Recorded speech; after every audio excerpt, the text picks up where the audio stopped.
जय Hind my dear friends. आज हम लोग जो बीपीएससी का टीचर वाला जो एग्ज़ाम है उसका जो साइंस वाला पार्ट है उसमें हम लोग केमिस्ट्री स्टार्ट करने वाले हैं। और इसमें से हम लोग स्टार्ट जो करेंगे वो हमारा पदार्थ होगा। क्या पदार्थ होगा? तो देखिए हमारे डियर स्टूडेंट, आपको क्या करना पड़ेगा, ये जो बीपीएससी जो एग्ज़ाम कंडक्ट करा रही है, आप जानते हैं कि बीपीएससी जो भी एग्ज़ाम को कंडक्ट कराती है वो क्या होती है, थोड़ी सी उसकी जो लेवल होती है अच्छी होती है, थोड़ी सी नहीं बल्कि बहुत ही अच्छी लेवल होती है। बट टीचर वाला जो एग्ज़ाम है वो पहली बार कंडक्ट करा रही है, तो ये जाहिर सी बात है कि वो साइंस से जो एग्ज़ाम मतलब साइंस से जो आपको प्रश्न पूछेगी वो कोई छोटा मोटा लेवल का नहीं होने वाला है। वो आपको बोला है 9th और 10th लेवल का होगा। जैसे प्राइमरी स्तर के लिए आपको बोला है कि 9th और 10 मतलब अंडर 10th लेवल का आपको क्वेश्चन पूछा जाएगा। वहीं पर आपको अगर बात करें माध्यमिक स्तर का तो वहाँ पर भी 9, 10 से तो क्वेश्चन पूछे ही जाएंगे, लेकिन आपका जो सब्जेक्ट है, जैसे अगर आप साइंस स्ट्रीम से हैं तो फिर आपको जो है साइंस से 50 नंबर का क्वेश्चन अलग से पूछा जाएगा और जीएस अलग से पूछा जाएगा। तो उसमें भी ये जो हमारा 9, 10th वाला सिलेबस है वहाँ से भी आपको क्वेश्चंस बनेंगे। मतलब आप अगर साइंस स्ट्रीम से पढ़े हुए हैं तो आपको वहाँ अलग से उसके लिए अलग से क्वेश्चन पूछा जाएगा, लेकिन ये जो 9, 10th वाला है ये जो आपको है ये तो 100% पूछा ही जाएगा। चाहे यही बात लागू होती है किसमें, तो उच्चतर स्तर के लिए। तो आइए हमारे डियर स्टूडेंट, आज हम लोग क्या करेंगे, एक एक टॉपिक को पढ़ना स्टार्ट करेंगे और हर एक लाइन को पढ़ेंगे। और आप चाहे जो भी बुक्स ले लें, एनसीईआरटी ले लें या आपके पास में जो भारती भवन है या और अन्य बुक भी अगर आप मार्केट से ला करके पढ़ते हैं तो उसमें आपको बहुत अच्छे तरीके से समझ में आएगी। तो आइए हम लोग स्टार्ट करते हैं। सबसे पहले देखिए मैटर क्या है। मैटर मतलब होता है पदार्थ। अब हम लोगों ने इस बात को पहले भी पढ़ा होगा, आप लोगों में ने पढ़ा होगा कि पदार्थ किसको कहते हैं, मैटर किसको कहते हैं। तो मैटर होने का 2-3 नियम है, 3 कंडीशन है, वो 3 कंडीशन को फॉलो करना पड़ता है। तो पहला जो कंडीशन है कि इसमें द्रव्यमान होना चाहिए।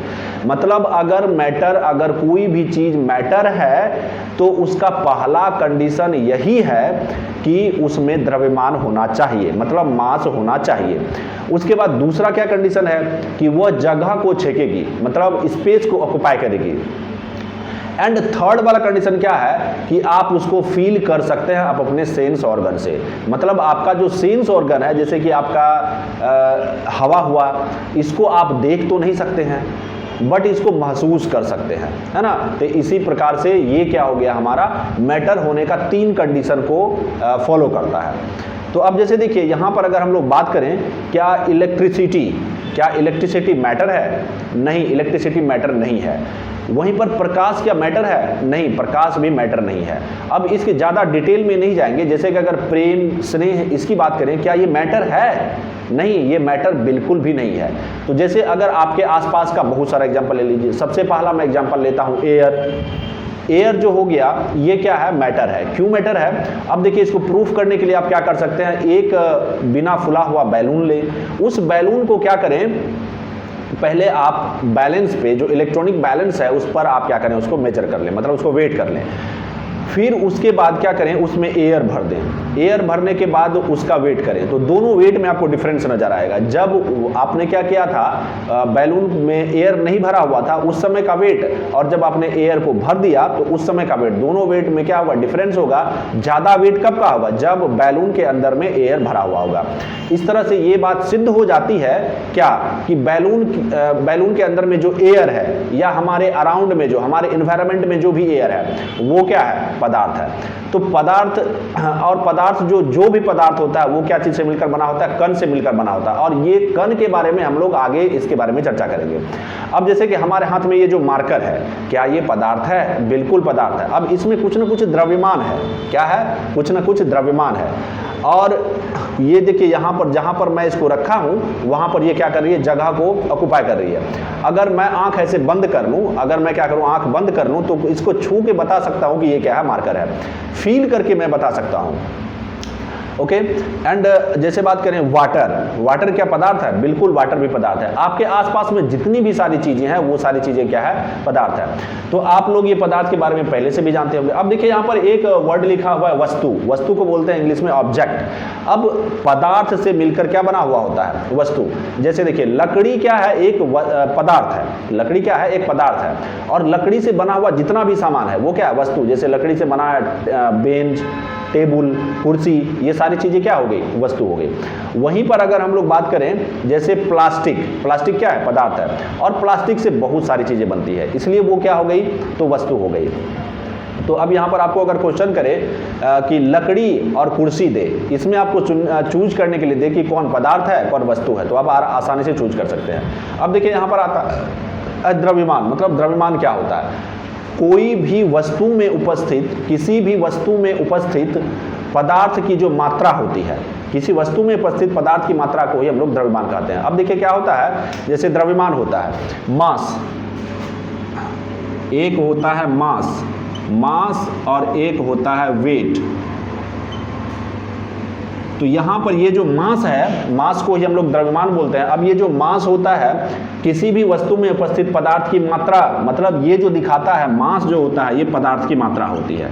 ये क्या होता है, तो पदार्थ की मात्रा होती है। वहीं पर अगर बात करें ये वेट की, तो ये जो वेट होता है ड्यू टू ग्रेविटेशनल फोर्स होता है, ग्रेविटेशनल फोर्स के कारण ये वेट होता है। अब ये वेट और मास में जो मेनली हम लोग डिफरेंस जो जानेंगे वो कहाँ से जानेंगे, पहले जब हम लोग ग्रेविटेशनल चैप्टर को पढ़ने लगेंगे तो फिर वहाँ पर जानेंगे। यहाँ पर सिंपली आपको जानना है कि ये जो मास होता है, मास को हिंदी में हम लोग द्रव्यमान बोलते हैं, और ये जो द्रव्यमान होती है क्या होती है, तो पदार्थ की मात्रा होती है। वहीं पर वेट, कोई भी वस्तु है अगर, तो उस वस्तु में जो भार होता है वो ग्रेविटेशन के कारण होता है। किसके कारण होता है, तो ग्रेविटेशन के कारण होता है।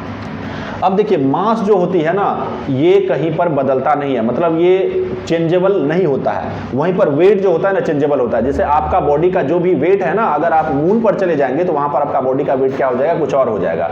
वहीं पर अगर बात करें कि हमारा अर्थ, मून पर क्यों जाना है, अगर हमारा अर्थ पर ही अगर बात करें, जैसे ये हमारा अर्थ है, यहाँ पर ये ले लें, यहाँ पर अगर आपका ये इक्वेटर हो गया, अब यहाँ पर आपका बॉडी का कुछ और वेट है, यहाँ पर बॉडी का आपका कुछ और वेट हो जाएगा, है ना।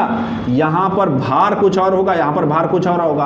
अब देखिए भार आपके बॉडी का सबसे ज्यादा कहाँ पर होगा, होता है, तो पोल पर होता है। सबसे ज्यादा भार कहाँ पर होता है आपके बॉडी का, तो पोल पर होता है। तो इस तरह से कुछ ना कुछ आप मास और जो भार है इसमें आप क्या कर सकते हैं, मतलब द्रव्यमान और भार में क्या डिफरेंस है, यहाँ से आप पता कर सकते हैं। तो यहाँ से भी क्वेश्चन पूछा जाता है कि पदार्थ, पूछा जा सकता है, आपको दे देगी कि पदार्थ की मात्रा को क्या कहते हैं, तो पदार्थ की मात्रा द्रव्यमान कहलाती है, भार कहलाती है। तो यहां से अगर आप इस टॉपिक को अच्छे से क्लियर कर पा रहे हैं तो आप इसका ऑप्शन में टिक लगा सकते हैं।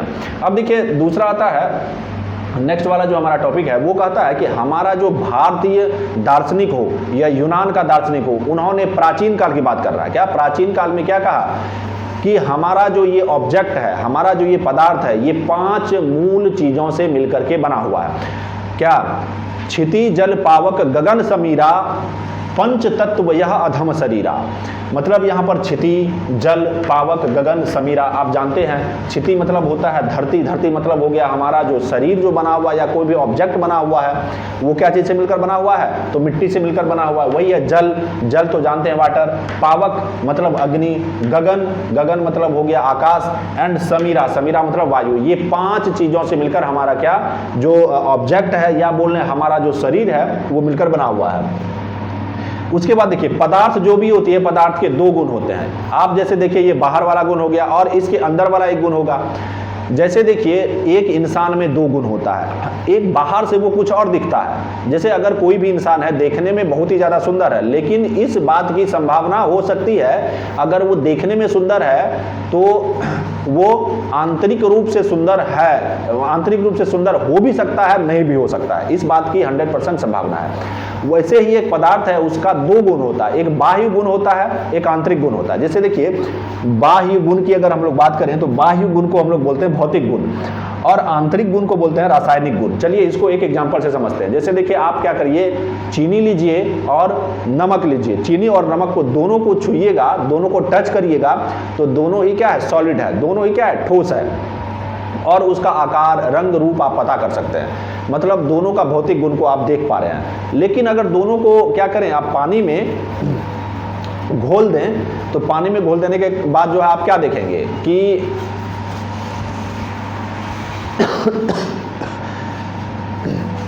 चीनी वाला पानी जो है वो मीठा है, वहीं पर नमक वाला जो पानी है वो क्या है, नमकीन है।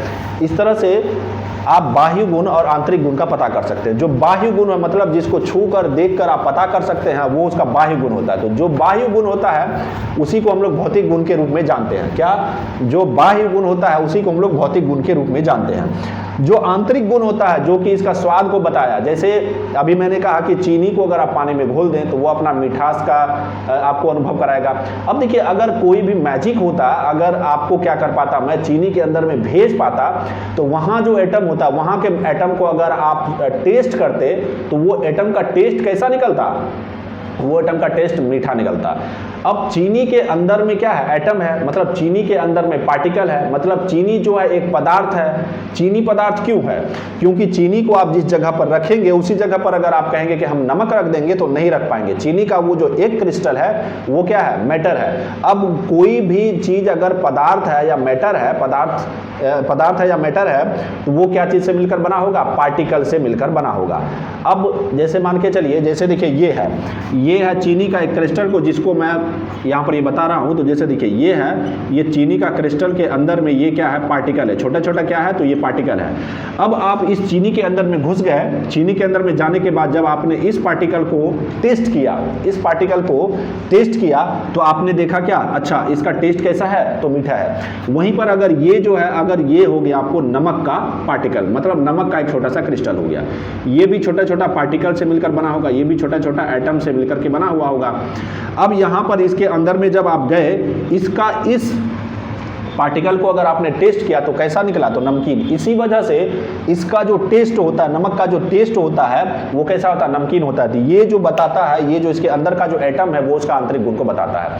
अब देखिए, हम लोग जानते हैं कि जो भी पदार्थ होता है वो क्या चीज से मिलकर बना होता है? तो पार्टिकल से मिलकर के बना हुआ था। देखिए, अब ये जो पार्टिकल होता है, मतलब कण होता है पदार्थ के अंदर में, ये बहुत ही छोटा होता है। इसको आप एक एग्जांपल से जान सकते हैं। जैसे देखिए, अगर पानी का एक बूंद ले लें, क्या ये पानी का एक बूंद को ले लें और इस बूंद के अंदर में जो इतना छोटा छोटा पार्टिकल होगा, इतना छोटा छोटा कण होगा, इसका नंबर कितना है? 10 पे पावर 22 कण है। मतलब पानी का एक बूंद अगर आपने लिया तो पानी के उस बूंद में नंबर ऑफ पार्टिकल्स कितना है? नंबर ऑफ कण कितना है? तो 10 पे पावर 22। मतलब 10 पे अगर आप 22 जीरो बैठाते हैं, 22 शून्य बैठाते हैं, तो वो आपको एक बूंद पानी के अंदर में क्या दिखाएगा? तो पार्टिकल को दिखाएगा। और हमारे डियर स्टूडेंट, देखिए, मैं अभी छोटे छोटे टॉपिक को लेकर के इसलिए चल रहा हूँ, बहुत ही आसान सा टॉपिक को इसलिए लेकर के चल रहा हूँ क्योंकि आपको हर टॉपिक पढ़ना है। और मैं टॉपिक पढ़ाते जाऊंगा तो आप जो है, आपको जो बुक लेनी है, चाहे एनसीईआरटी लेनी हो, चाहे जो भी मार्केट में उपलब्ध है, भारती भवन लेनी हो या अन्य अदर लेनी हो, आप ले करके उसको पढ़ सकते हैं। मैं आपको क्या करूंगा? बस एक छोटा सा ओवरव्यू दे दूंगा ताकि आप किसी भी बुक को पढ़ के आसानी से समझ सकते हैं। तो अब देखिए, मैंने यहाँ पर क्या कहा कि जो भी पदार्थ होता है वो छोटे छोटे पार्टिकल से मिलकर बना होता है। और वो जो छोटे छोटे पार्टिकल से इतना छोटा होता है कि उसका अंदाजा आप कैसे लगा सकते हैं कि देखिए, यहाँ पर जो है 10 पे पावर 22, मतलब एक पानी के बूंद के अंदर में 10 पे पावर 22 कण होता है। उसके बाद क्या है नेक्स्ट में कि पदार्थ के कणों के बीच में, अब देखिए, कोई भी पदार्थ है वो कण से मिलकर बना हुआ है और पदार्थ के कणों के बीच में क्या होता है? तो छोटा छोटा डिस्टेंस होता है। जैसे ये डिस्टेंस को कुछ एक खास नाम दिया गया है जिसको बोलते हैं इंटरमॉलिक्यूलर स्पेस। अब हिंदी में आप पढ़ सकते हैं, वहाँ पर हिंदी में कुछ और दिया हुआ है। इंटरमॉलिक्यूलर, जैसे ये पदार्थ है, इस पदार्थ के बीच, इस पदार्थ के अंदर में ये पार्टिकल है, ये पार्टिकल है, ये पार्टिकल है, ठीक है, ये दोनों कण है। इन दोनों कणों के बीच में यहाँ पर क्या है? ये स्थान है, रिक्त स्थान है। क्या? रिक्त स्थान है। तो इसको हम लोग बोलते हैं इंटरमॉलिक्यूलर स्पेस।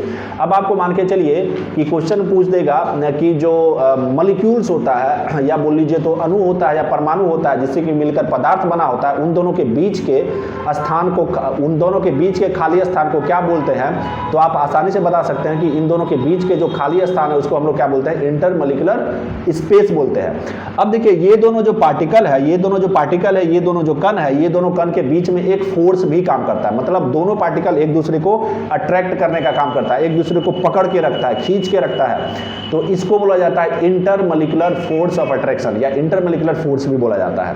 ठीक है, इसको हम लोग हिंदी में बोलते हैं अंतराण्विक बल बोलते हैं।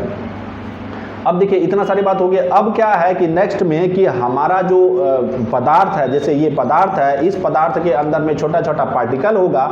अब ये जो पार्टिकल क्या स्थिर है? नहीं, ये पार्टिकल स्थिर नहीं है। ये जो है क्या है कि जैसे मान के चलिए ठोस है, सीधा सा भी पहले ये जानिए कि जो पदार्थ है, पदार्थ के अंदर में जो पार्टिकल है वो पार्टिकल स्थिर नहीं है। वो क्या कर रहा है, मूव कर रहा है, कहीं पर वाइब्रेट कर रहा है, मतलब गति में है, मोशन में है। कहीं पर वो क्या कर रहा है, वाइब्रेट कर रहा है, तो कहीं पर ज़्यादा मोशन में है, तो कहीं बहुत ज़्यादा मोशन में है। जैसे ठोस की अगर बात करें तो ठोस के अंदर में जो पार्टिकल होता है उसके मतलब दो पार्ट, ठोस का अगर बात करें तो ठोस के अंदर में जो पार्टिकल होता है उस पार्टिकल के बीच में जो इंटरमॉलिक्यूलर फोर्स ऑफ अट्रैक्शन होता है, या बोल लें जो अंतराण्विक बल होता है, वो काफ़ी अधिक होता है, जिस कारण से वो पार्टिकल इधर उधर मूव नहीं कर पाता है, रेंडमली मूव नहीं कर पाता है। तो इधर उधर मूव नहीं कर पाता है तो वो जो है ना, अब कैसे कहेंगे कि वो मोशन में, तो वो वाइब्रेशन करते रहता है। क्या वाइब्रेशन करते रहता है, मतलब अपना जो मीन पोजीशन है वहाँ पर वो वाइब्रेट करते रहता है, मतलब वो जो है मतलब ऐसे सीधा समझिए कि वो वाइब्रेट करते रहता है, ठीक है, वो मूव नहीं कर पाता। वहीं पर अगर बात करें किसकी, पानी की बात करें तो पानी में जो पार्टिकल होता है वो ठोस के पार्टिकल से उसका क्या होता है, गति ज़्यादा होता है, मोशन ज़्यादा होता है। वहीं पर अगर हवा की बात करें तो उसका तो पार्टिकल बिल्कुल फ्री ही होता है, मतलब उसका जो पार्टिकल का जो गति होगा काफ़ी ज़्यादा तेज होगा।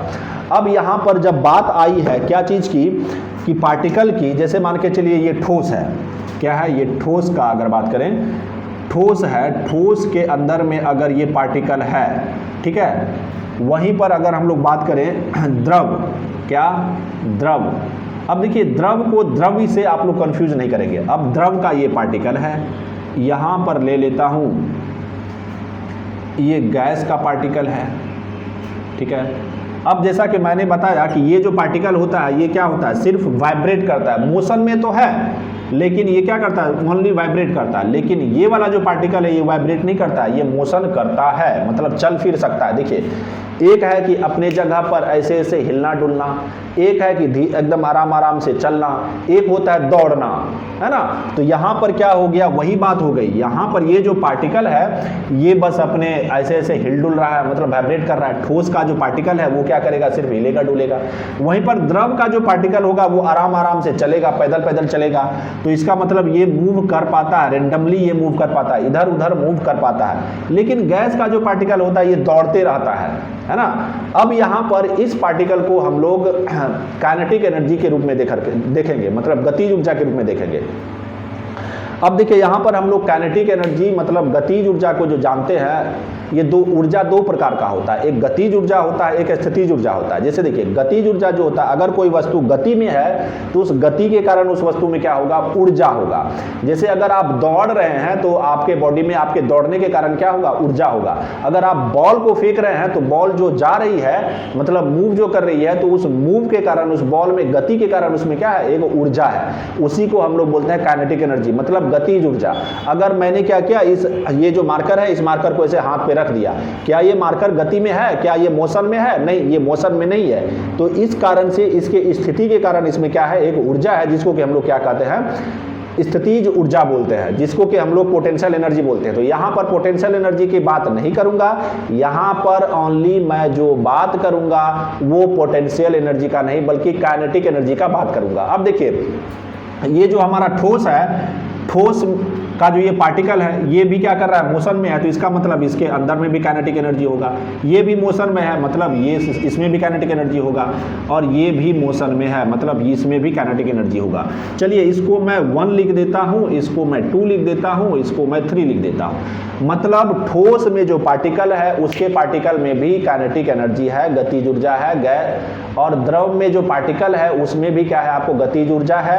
और गैस में भी जो पार्टिकल है उसमें भी गतिज ऊर्जा है, मतलब काइनेटिक एनर्जी है। अब यहाँ पर आप बात बताएं, जो इसमें ज्यादा होगा गतिज ऊर्जा, या इसमें ज्यादा होगा, या इसमें ज्यादा होगा। सीधी सी बात होती है कि जो गतिज ऊर्जा होती है हमारे डियर फ्रेंड्स, हमारे डियर स्टूडेंट, वो डायरेक्टली प्रोपोर्शनल होता है उसका मोशन का। जिसमें जितना ज्यादा ऊर्जा वो उतना तेज गति से मूव करेगा। अब जैसे देखिए यहाँ पर जो गैस का पार्टिकल के बारे में मैंने बताया था, इसका पार्टिकल बिल्कुल रन करता है, दौड़ता है, इस कारण से इसके अंदर में जो काइनेटिक एनर्जी होगी वो इन दोनों की तुलना में ज्यादा होगी। वहीं पर इसकी काइनेटिक एनर्जी की बात करें तो इससे ज्यादा होगी, बट इससे कम होगी, है ना।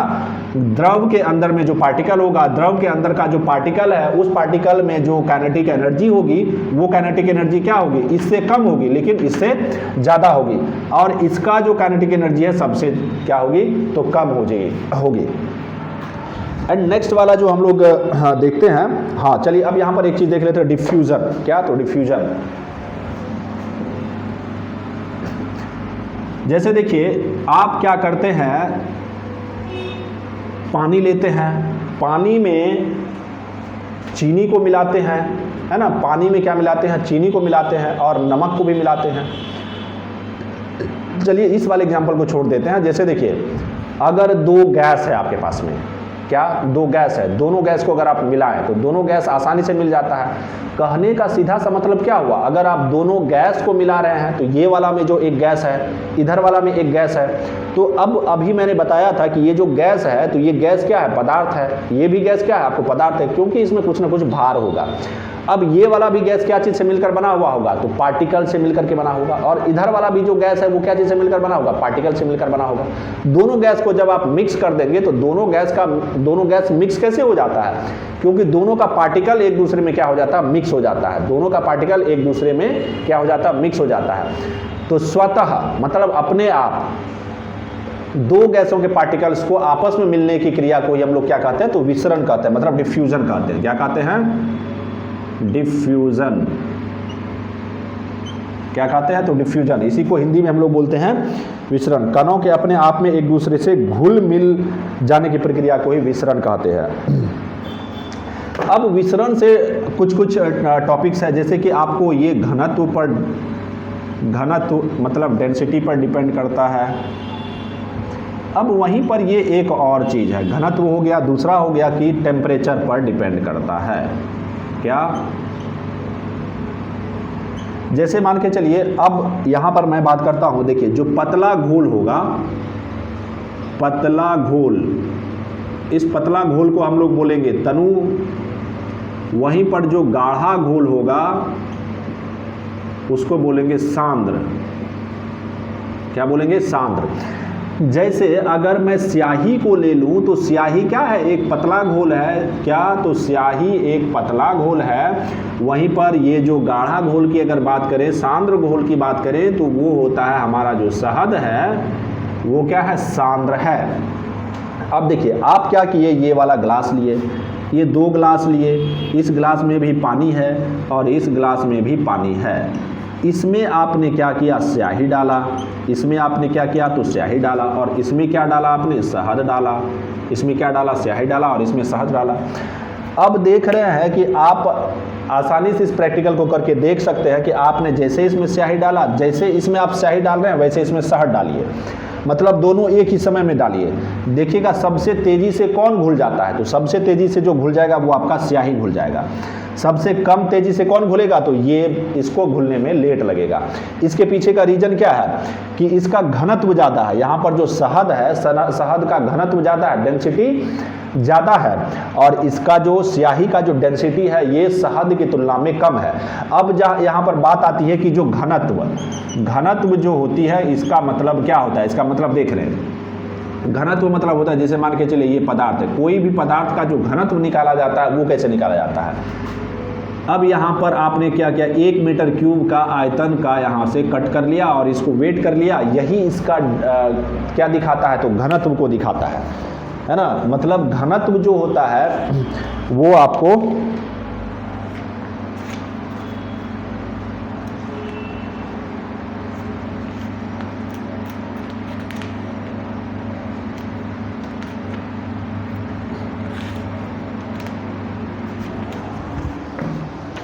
घनत्व का अगर आप फॉर्मूला देखेंगे तो वो होता है द्रव्यमान बाय आयतन, मतलब इकाई आयतन के द्रव्यमान को ही हम लोग घनत्व कहते हैं। अब देखिए यहाँ पर इकाई आयतन के 1 मीटर क्यूब के आयतन को निकाला यहाँ से कट करके, फिर इसका द्रव्यमान निकाला, मतलब इकाई आयतन के को कट करके आपने यहाँ से निकाला, फिर उसका क्या निकाला, द्रव्यमान निकाला, तो वही उसको क्या दिखाता है, घनत्व दिखाता है। जैसे मान के चलिए आपके पास में ये लोहा है, क्या है, ये लोहा है, इधर ही यहाँ पर ये लकड़ी है, ये क्या है आपके पास में, ये लकड़ी है। इसमें से आपने क्या किया, 1 मीटर क्यूब के आयतन को कट करके निकाला। फिर यहाँ से भी आपने क्या निकाला, 1 मीटर क्यूब के आयतन को कट करके निकाला। अब बताइए ज़्यादा भार किसका होगा? जाहिर सी बात है ये जो लोहा है इसका ज़्यादा भार होगा। इसी वजह से दोनों में से घनत्व ज़्यादा किसका होगा? तो दोनों में से ज़्यादा घनत्व जो होगा वो लोहा का होगा। तो यहाँ पर हम लोग जो बात कर रहे थे कि शहद का जो घनत्व होता है वो स्याही के घनत्व से ज़्यादा होता है। इसी वजह से हम लोग क्या कहते हैं कि ये तेज़ी से नहीं घुलता है। अब चलिए, अब आप क्या करिए कि 2 गिलास लीजिए, जैसे यहाँ पर 2 गिलास लीजिए। अब यहाँ का पानी ठंडा है, यहाँ का पानी क्या है आपको? ठंडा है। यहाँ का पानी आपको ठंडा है और यहाँ का पानी गर्म है।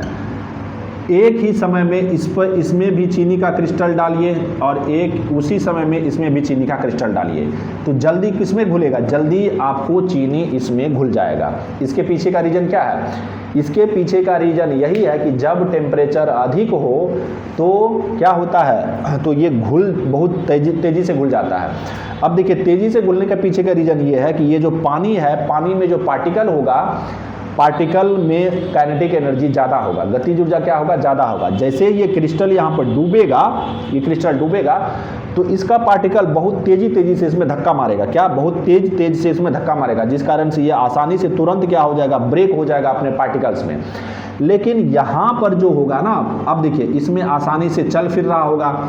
ये जो द्रव है, ये जो आपको लिक्विड है, इसके अंदर में जो पार्टिकल होगा वो धीरे धीरे मतलब चल फिर रहा होगा, मूव कर रहा होगा, तो वो इस पे टक्कर मारेगा। तो टक्कर मारेगा, ज़्यादा टक्कर मतलब नहीं मार पाएगा, ज़्यादा टक्कर इसमें नहीं मार पाएगा, जिसके कारण ये जो है तुरंत नहीं घुलेगा, तुरंत नहीं टूटेगा अपने पार्टिकल में।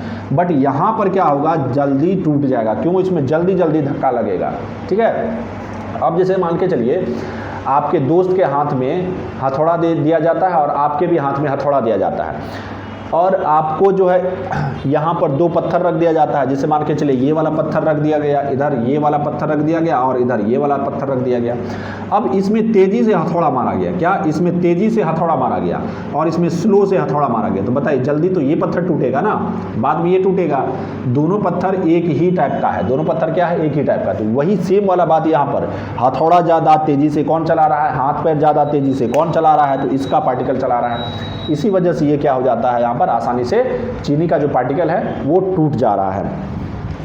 एंड नेक्स्ट वाला जो टॉपिक है, हम लोग आज काफ़ी ज़्यादा हो गई, तो हम लोग मिलते हैं अगले वीडियो में। तब तक आप अपने तैयारी को बहुत अच्छी तरीके से रखें, और होगा बीच बीच में क्या कि आप लोग को 2-2 वीडियोस मिलेगा।